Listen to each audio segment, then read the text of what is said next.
bonsoir, bienvenue. On vous avait promis la deuxième partie de cette émission Dites-moi tout, qui avait déjà commencé autour de la prophétie du taureau ailé sur la RDC, une prophétie sur la RDC. Nous avons toujours notre docteur David Jean-Alain Moutamba, DJA tel qu'on aime l'appeler, qui est là, disponible pour nous. Bonsoir et bienvenue. Bonsoir tonton Jaco. Alors, bienvenue à la deuxième partie parce que on avait vraiment des choses à se dire, il y avait tout plein de questions et voilà. J'aimerais, avant de continuer, avant d'aller plus loin, à la deuxième partie, on s'était arrêté à l'ignorance du peuple congolais. On n'arrive pas encore à décoller comme il se doit parce que on est ignorant de notre identité, de notre potentiel, de notre... Parlez-nous-en. En fait, toutes les grandes civilisations, depuis fort longtemps, avaient au cœur de leur système le temple. Et qui disait temple, disait maison d'instruction, maison d'initiation, maison d'instruction, où l'on donnait le savoir, entre guillemets, on appelait le savoir sacré, à ceux qui étaient intégrés. Donc Jésus au temple, lui aussi, il était parti apprendre. Ne mélangeons pas.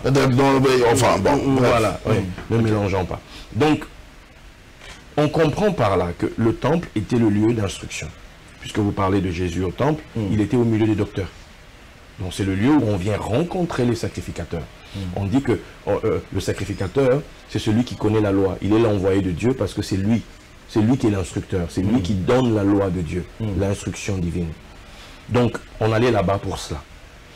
Et le problème du Congo aujourd'hui, c'est que on a perdu ça. Vous me direz, mais il y a plein d'églises. Bah oui. Vous me direz, aujourd'hui, il y a une explosion, etc. Qui n'est pas mauvaise, hein. C'est bien. Tonton Jaco, bon, enfin, vous êtes allé dans le centre de vos téléspectateurs. On va même pas entrer dedans. Vous êtes allé dans le centre de vos téléspectateurs. Je veux même pas qu'on entre dedans. Bon, voilà, j'ai pas tellement le même avis. D'accord. J'ai pas tant le même avis. Non, laissez seulement, gardez votre avis. Oui. Allons-y. Il y a beaucoup d'églises aujourd'hui. Il y a beaucoup d'églises. Donc on apprend suffisamment, je suppose. Non, c'est là la question. Qu'est-ce qu'on y apprend? Qu'est-ce qu'on y apprend? La Bible dit que qu'il n'y ait pas parmi vous beaucoup qui enseignent, parce que vous serez jugés plus sévèrement. Pour Dieu, l'enseignement, ce n'est pas rien. Qu'est-ce qu'on donne aux gens? Quelle instruction on leur donne? Que leur dit-on? Ce livre que nous tenons en main, est-ce qu'on le connaît? Connaître, c'est pas parce qu'on lit. Connaître, dans le sens hébraïque, c'est la profondeur.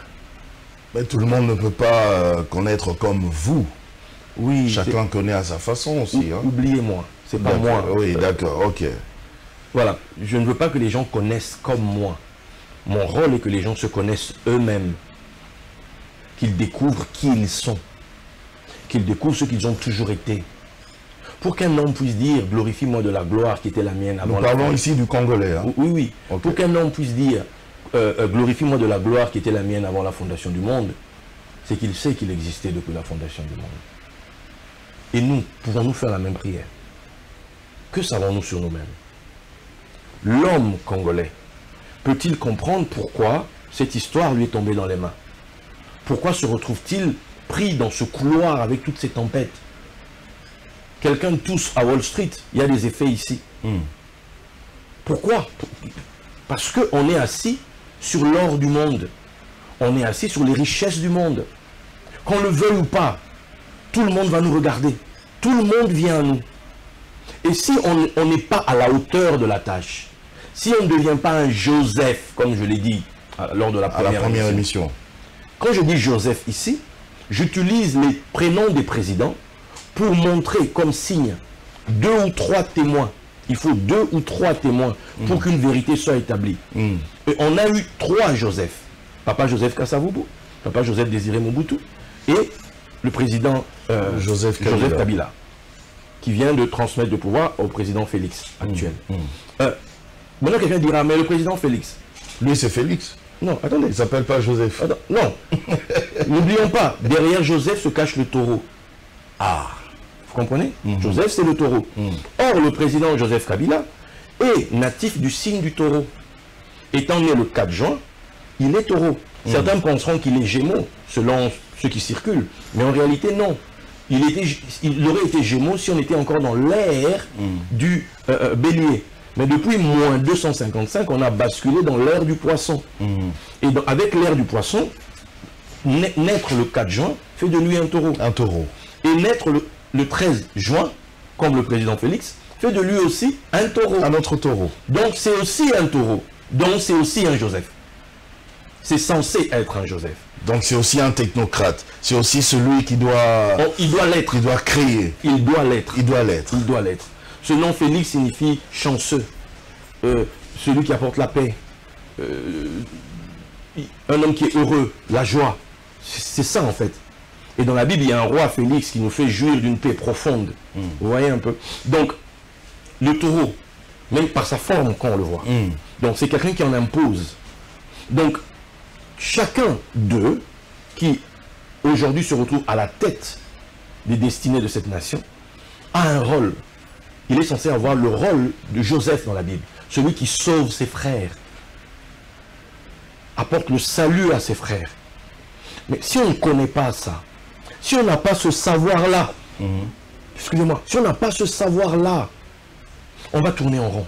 Donc, dès que tu dois régner sur la RDC, tu dois être un Joseph. Oui. Imaginez une pour armure. sauver tes frères. Imaginez une armure. Vous devez quitter Pour sauver les frères et les voisins aussi. Oui, forcément, forcément. Ce qui s'est passé. Oui. Jacob était en Canaan, et de Canaan, il a vu qu'il y avait du blé en Égypte. Il a envoyé ses fils. Les gens venaient du monde entier, puisque symboliquement, l'Égypte symbolise le monde. Donc, c'est pas juste là, on est enfermé dans un coin, non. Donc, c'est hyper important de comprendre ça.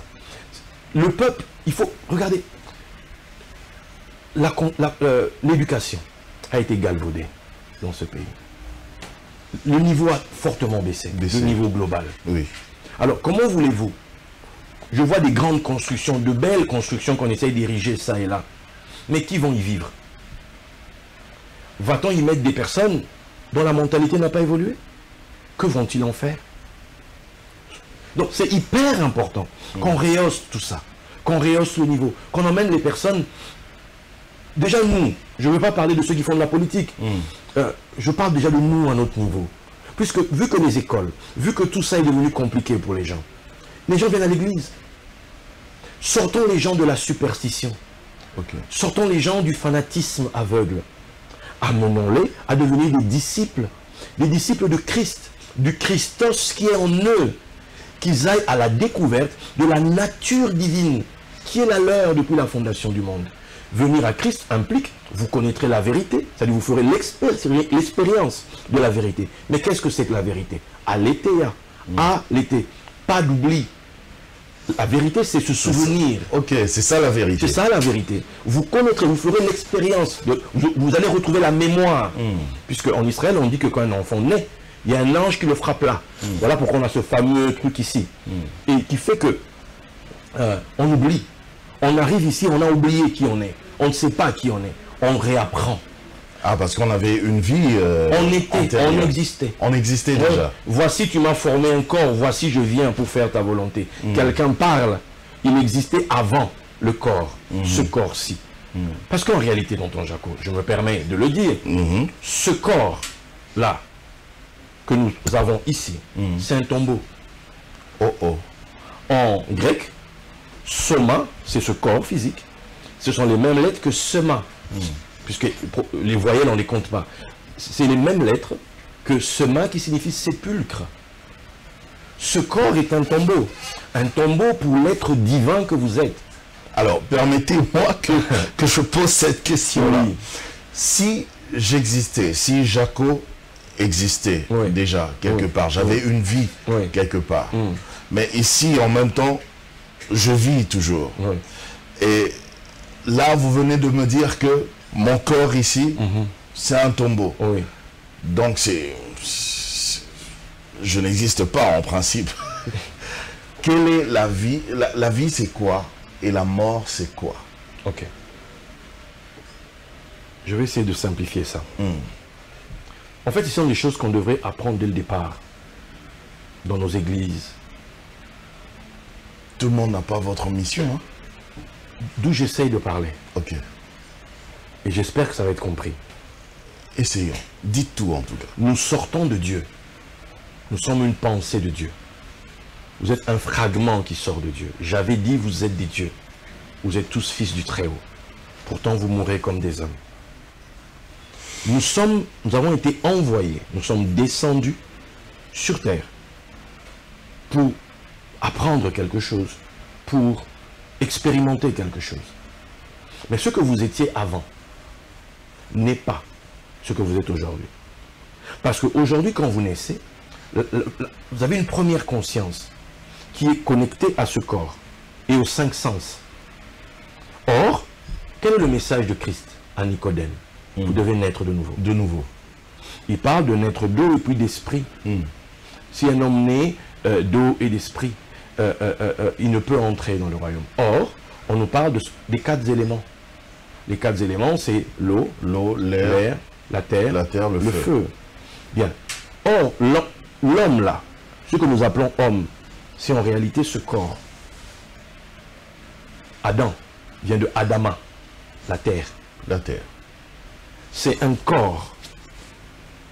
Mais le problème, c'est qu'on doit naître de nouveau.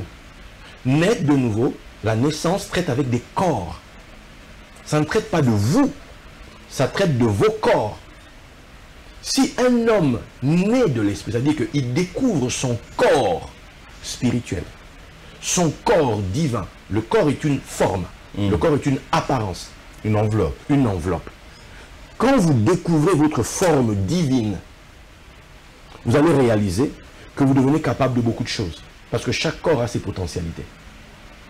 Aujourd'hui, vous vivez en ayant conscience de ce corps de terre, que la Bible appelle aussi le corps de honte. Et vous devez vivre ce qu'on appelle la métamorphose. Que Jésus a porté aussi. Aussi, il a abandonné sa forme divine et il a pris la forme d'un esclave. Tous, nous avons la forme de l'esclave. C'est la terre. Mais nous ne sommes pas ça. Ça, c'est notre Égypte. C'est notre limitation.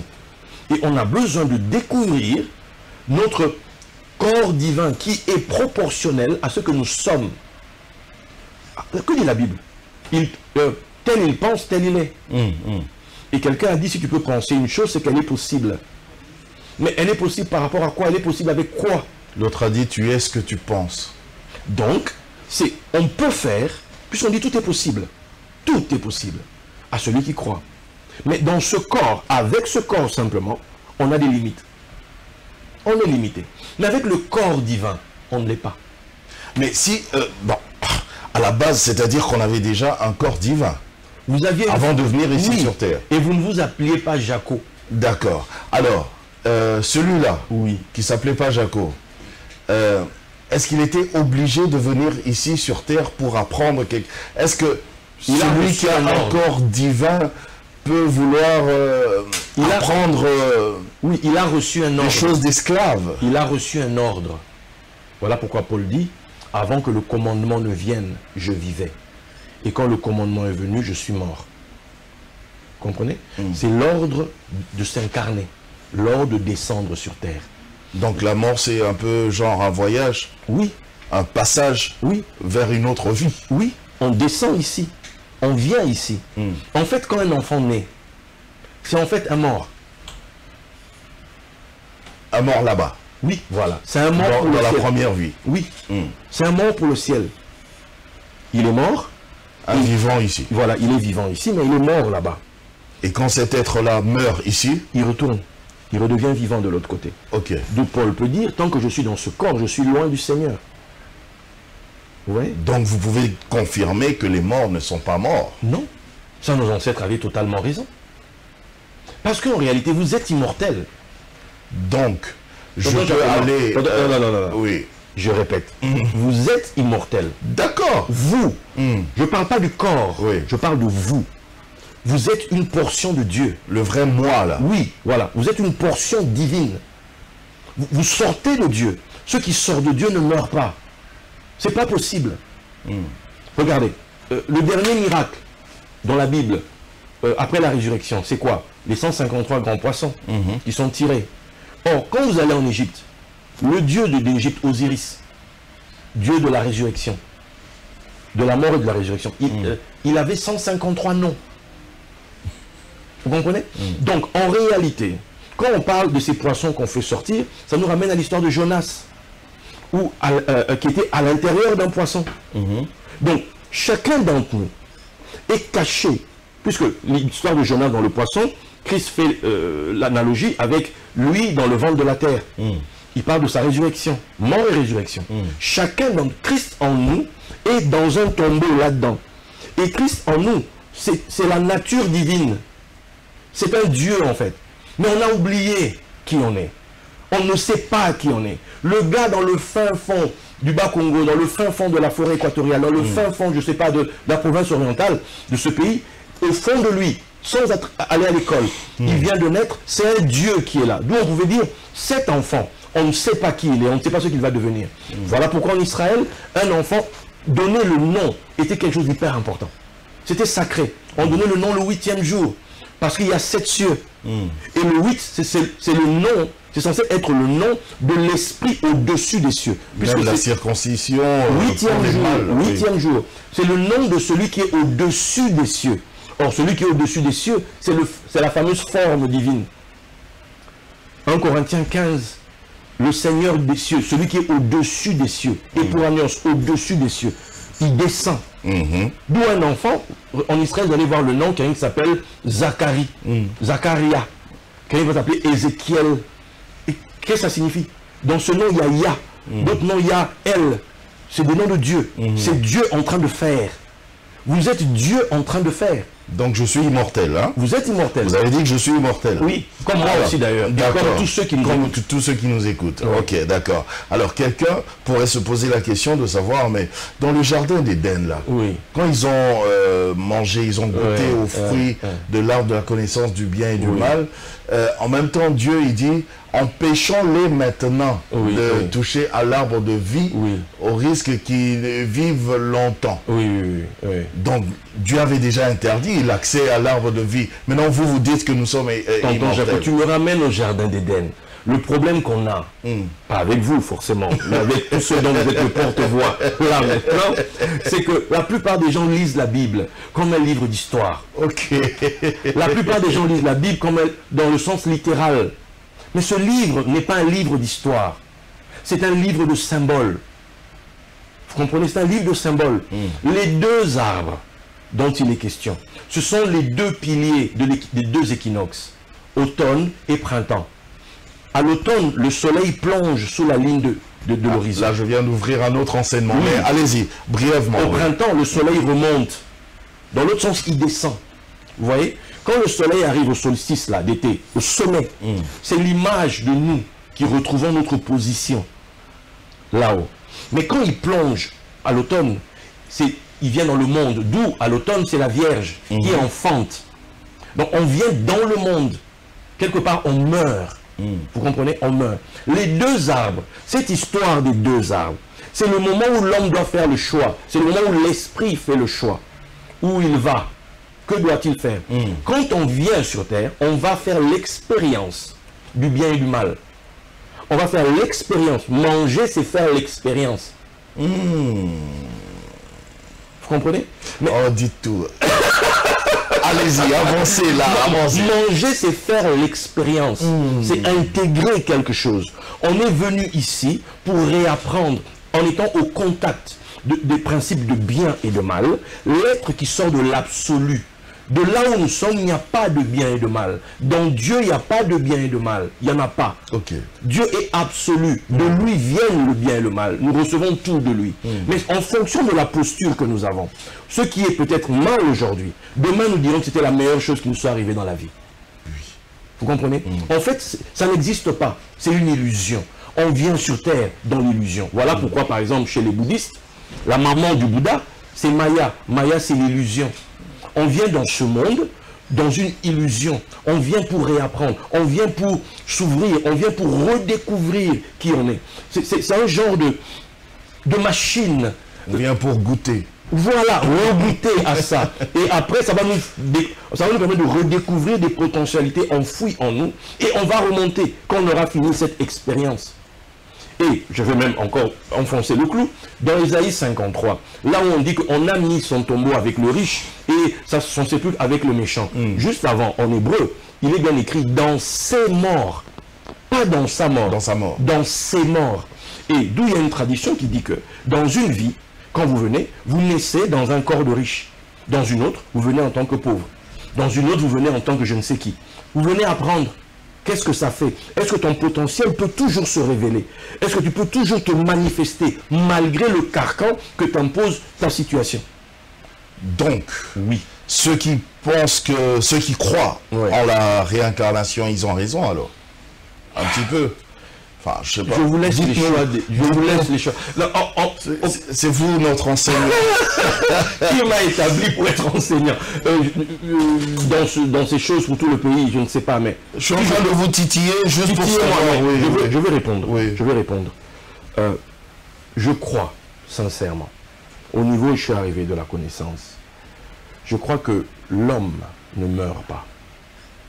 Le Dieu que vous êtes ne meurt pas. Et s'il ne meurt pas, et d'après ce que j'ai découvert dans l'Écriture, il y a une roue où il est possible que vous reveniez. D'où les rabbins parlent de Gilgul. Parce qu'à cause de la roue. C'est quoi? Oui, c'est la roue. La roue, Gilgul. Gilgul. Donc, on monte et on redescend. On monte et on redescend. Donc, ce sont des choses qui sont étudiées par les grands. Ceux d'en bas ne prennent pas le temps d'étudier, malheureusement.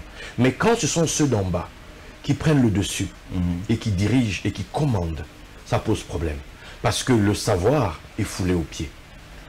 Et les choses sacrées sont foulées aux pieds. Dans nos cultures, dans notre culture, donner un nom était une chose sacrée. Oui. Parce qu'on savait qu'en donnant un nom à l'enfant, quelque chose lui était attaché. Chez le Muntu, hein. Voilà. On ne jouait pas avec ça. En Israël, c'est la même chose. Là où les gens étaient attachés à la science sacrée, on ne jouait pas avec ça. Parce qu'on posait la question, qui est celui-ci? On devait savoir qui il était. Chez les bouddhistes, par rapport au Dalai Lama, quand les enfants qu'on disait qu'il y avait ce potentiel-là, on voulait savoir est-ce que c'en était un qui revenait. Alors on prenait les outils, les choses que cette personne avait utilisées, on mettait devant les enfants. On allait voir quel enfant va se diriger spontanément vers tel outil ou un autre. Et on pouvait savoir que c'est tel qui est peut-être revenu. Alors on va l'aider à se retrouver, on va l'aider à redevenir lui-même. Quand on ne sait pas qui on est au fond de soi, quand on se définit qu'à partir de ce corps, quand on se définit que par rapport à sa famille naturelle, on passe à côté de ce que nous sommes véritablement. Est-ce que c'est possible par rapport à... J'essaie de réfléchir comme ça à haute voix. Est-ce que c'est possible que le Jaco congolais, après cette vie, puisse se retrouver demain, par exemple, le Jaco congolais journaliste se retrouve un autre jour, une autre période, Jaco français militaire, ou, dans une autre peau? Maybe, peut-être. Peut-être. Parce qu'en réalité, on descend tant qu'on n'a pas... Parce que là, je pense un peu à ce Gilgul. Oui, à ce on cercle. descend tant qu'on n'a pas fini d'apprendre. Et puis à un moment donné, on devient ce qu'on appelle les étoiles qui ne meurent plus. Ceux qui restent là-haut et qui ne descendent plus. Parce qu'ils ont achevé le cycle de leur perfection. Ok. Alors, j'aimerais qu'on puisse revenir encore une fois à cette prophétie du taureau ailé sur la RDC. Par rapport à tout ce que vous avez dit, depuis la première émission d'ailleurs, qu'est-ce qu'on doit faire? Quelles sont les recommandations justement que vous avez reçues de la part du Seigneur pour la RDC? Il est temps de faire de nos épées des charrues. C'est-à-dire? Il est temps de ranger les armes. Dans ce monde actuel. Enfin, développer. D'accord, développer. Ok, d'accord, je ne vous arrête pas. Il est temps de mettre en place les dispositifs de la paix. Il est temps, en comprenant ça, qu'on arrête cette vindicte que nous avons. Oui, tel est Rwandais, tel est ceci. Et alors? Il est Rwandais comme d'autres sont Angolais, comme d'autres sont Congolais de Brazza, comme d'autres sont Centrafricains. Ce truc qui stigmatise le Rwanda, c'est justement la preuve de ce que nous sommes. Vous allez voir que cette histoire a pris de l'ampleur avec l'entrée de l'AFDEL. Or, papa, Laurent Désiré Kabila, était natif du signe du Scorpion. Vous voyez? Donc, ce n'est pas des choses en l'air. Son fils est natif de Taureau. Donc, ce n'est pas des choses banales. Rien n'arrive au hasard. Sans que Dieu le décide. Sans que Dieu le décide. C'est aux hommes de savoir lire les signes des temps. Dieu crée le temps, mais l'homme invente la météo. C'est à nous de savoir, en fonction de notre lecture, de nous adapter. Si on sait qu'il va pleuvoir, on prend un imperméable, on prend un parapluie. Si on sait qu'il va faire froid, on prend un manteau, etc. On s'adapte. La parole arrive pour nous dire, hé, vous allez arrêter quand cette histoire? Vous êtes appelés à vivre ensemble. Vous êtes appelés à travailler ensemble. Regardez ce qu'ils ont fait avec les richesses prises chez vous. Regardez ce qu'ils en ont fait. Chez nous, qu'est-ce qu'on a fait avec nos richesses? Donc on doit évoluer avec cette théorie du 9+1. On doit évoluer avec ça. On doit mettre en place des lois. On doit faire avancer cette histoire de la binationalité. On doit élever l'appareil de l'État au point où on peut gérer les 9. Sans avoir à s'ingérer chez eux, mais être capable. Un peu comme aux États-Unis. Voilà, être capable de gérer toute cette zone. Kinshasa, c'est le marché du sel. Kinshasa, c'est la ville qui est censée incarner. C'est l'esprit de Léopoldville. C'est Léopold ici. C'est le père de tout ça. Comme on dit, la ville cosmopolite. Voilà. Donc, il rassemble tout ça. Donc, le pouvoir à Kinshasa doit intégrer tout ça. Les parlementaires doivent monter à ce niveau et comprendre qu'ils sont là pour enfanter des lois qui vont permettre le libre échange, qui va bénéficier aussi aux Congolais. Sans nous enfermer, mais faire en sorte que tout ceci apporte du travail aux Congolais, permettre aux Congolais d'avoir part à ce gâteau. On ne va pas quand même mourir, on ne va pas tous mourir parce qu'on habite là où il y a de la richesse. Mais on peut arriver à être sage, à nous montrer utile, à dire que oui, ok, on était des enfants, on a été sous tutelle, on nous impose la MONUSCO, voilà, je ne veux pas aller dans ce sentier-là, mais on peut aujourd'hui devenir mature. On peut avoir un langage qui montre, regardez ce que le Rwanda a fait, ce que le président Kagame a fait, pour ne pas le citer. Il peut s'asseoir avec les puissants de ce monde, parce qu'il les a compris. Il a montré qu'il était un gestionnaire, un homme de vision, ce qui fait qu'il est maintenant respecté. Il est respecté, même au milieu de l'Afrique. Alors, on peut le faire chez nous. On peut aussi devenir des hommes qui ont compris et qui haussent le niveau. C'est bien d'avoir le parler en langue. C'est encore mieux d'avoir l'interprétation. Yes. Afin de se faire comprendre par tous. Je reviens un petit peu à ce que vous avez dit par rapport à l'Égypte, Oui. à Joseph et l'Égypte. Joseph, en Égypte, enfin bref, l'Égypte à l'époque pouvait aussi aider les autres nations, pouvait nourrir, donc les autres nations pouvaient venir s'approvisionner en Égypte sans qu'il y ait des problèmes, sans qu'il y ait des couacs. Alors, dans l'état actuel de nos nations aujourd'hui, on veut bien cette prophétie du taureau ailé, on veut bien cette interprétation du 9+1, mais nous craignons maintenant, en fait toutes les nations craignent maintenant l'agression d'autres populations. Certes, nous sommes là pour approvisionner les autres, mais nous craignons maintenant que les autres, au lieu de venir seulement s'approvisionner, se mettent maintenant à nous agresser. C'est ça la grande question. Le but de la prophétie, Dieu ne parle pas pour nous faire peur. Il envoie sa parole pour nous donner la foi. La foi vient de ce qu'on entend. C'est par la foi qu'on triomphe. Le but de la prophétie du taureau ailé n'est pas de nous amener à nous recroqueviller. Mais elle est là pour nous emmener à nous découvrir et à comprendre qu'on a le potentiel pour tout ça. On est le peuple de cet endroit. On est ce peuple robuste et vaillant depuis le commencement. C'est nous qui sommes ici. On est capable de ça. On est capable de nous réveiller et de nous élever à ce niveau et à gérer ces populations. Donc c'est le Congo qui a le lait et le miel. On a tout ce qu'il faut. Qui peut servir aux autres. On a tout ce qu'il faut. Maintenant, il faut qu'on s'adapte. Vous avez parlé de Joseph. Quand il y avait des services qui s'occupaient des ventes, qui s'occupaient de recevoir ce qui arrivait. D'où on a ce fameux passe-passe tel que le texte le dit, entre Joseph et ses frères. Il y a des gens qui sont là. Il y a tout un service mis en place. On peut élever le niveau. On peut avoir des experts. On peut... tiens, on a la diaspora congolaise. Apparemment, maintenant, on est à plus de 16 millions de personnes. Qui a un potentiel. Il y a un potentiel. Important. Voilà. Qu'est-ce qu'on fait pour... Il y a beaucoup de pays qui se sont développés grâce à leur diaspora. Voilà. Qu'est-ce qu'on fait pour eux? Là, j'ai vu, il y a un geste fort qui a été fait. Sincèrement, nous disons merci. Au nom de toute la diaspora, je dis merci. Ce fait qu'on peut maintenant prendre le visa Angéli. C'est juste extraordinaire. Ah, c'est vrai, c'est bien. Ça. Moi, j'y croyais pas. J'en ai bénéficié. Ça se passe bien. Vous avez Angéli, vous avez votre visa. Oui, vous atterrissez. À l'aéroport. Oui, vous donnez la preuve que vous êtes originaire de ce pays. Voilà, vous avez votre visa. Vous payez et puis c'est tout. Sincèrement, rien que ça, c'est waouh. Mais maintenant, il faut qu'on a au niveau des batteries de loi qui permettent aux originaires de ce pays d'investir. Je ramène cette fameuse idée que j'avais toujours donnée de banque de développement qui permettent à la diaspora d'investir dans le pays.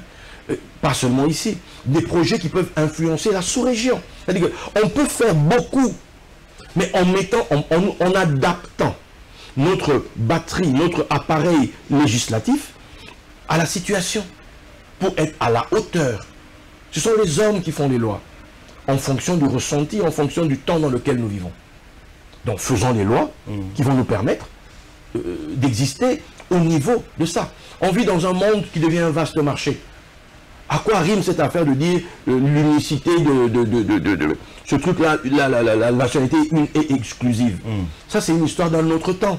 Adaptons-nous à ce temps. Parce qu'en réalité, on est Congolais par le cœur. Si on aime le Congo, pour moi, cela est suffisant. Est-ce que ces personnes qui votent les lois, oui, vous ne pensez pas qu'elles devraient aussi avoir les révélations, ces révélations que vous avez de la part de Dieu?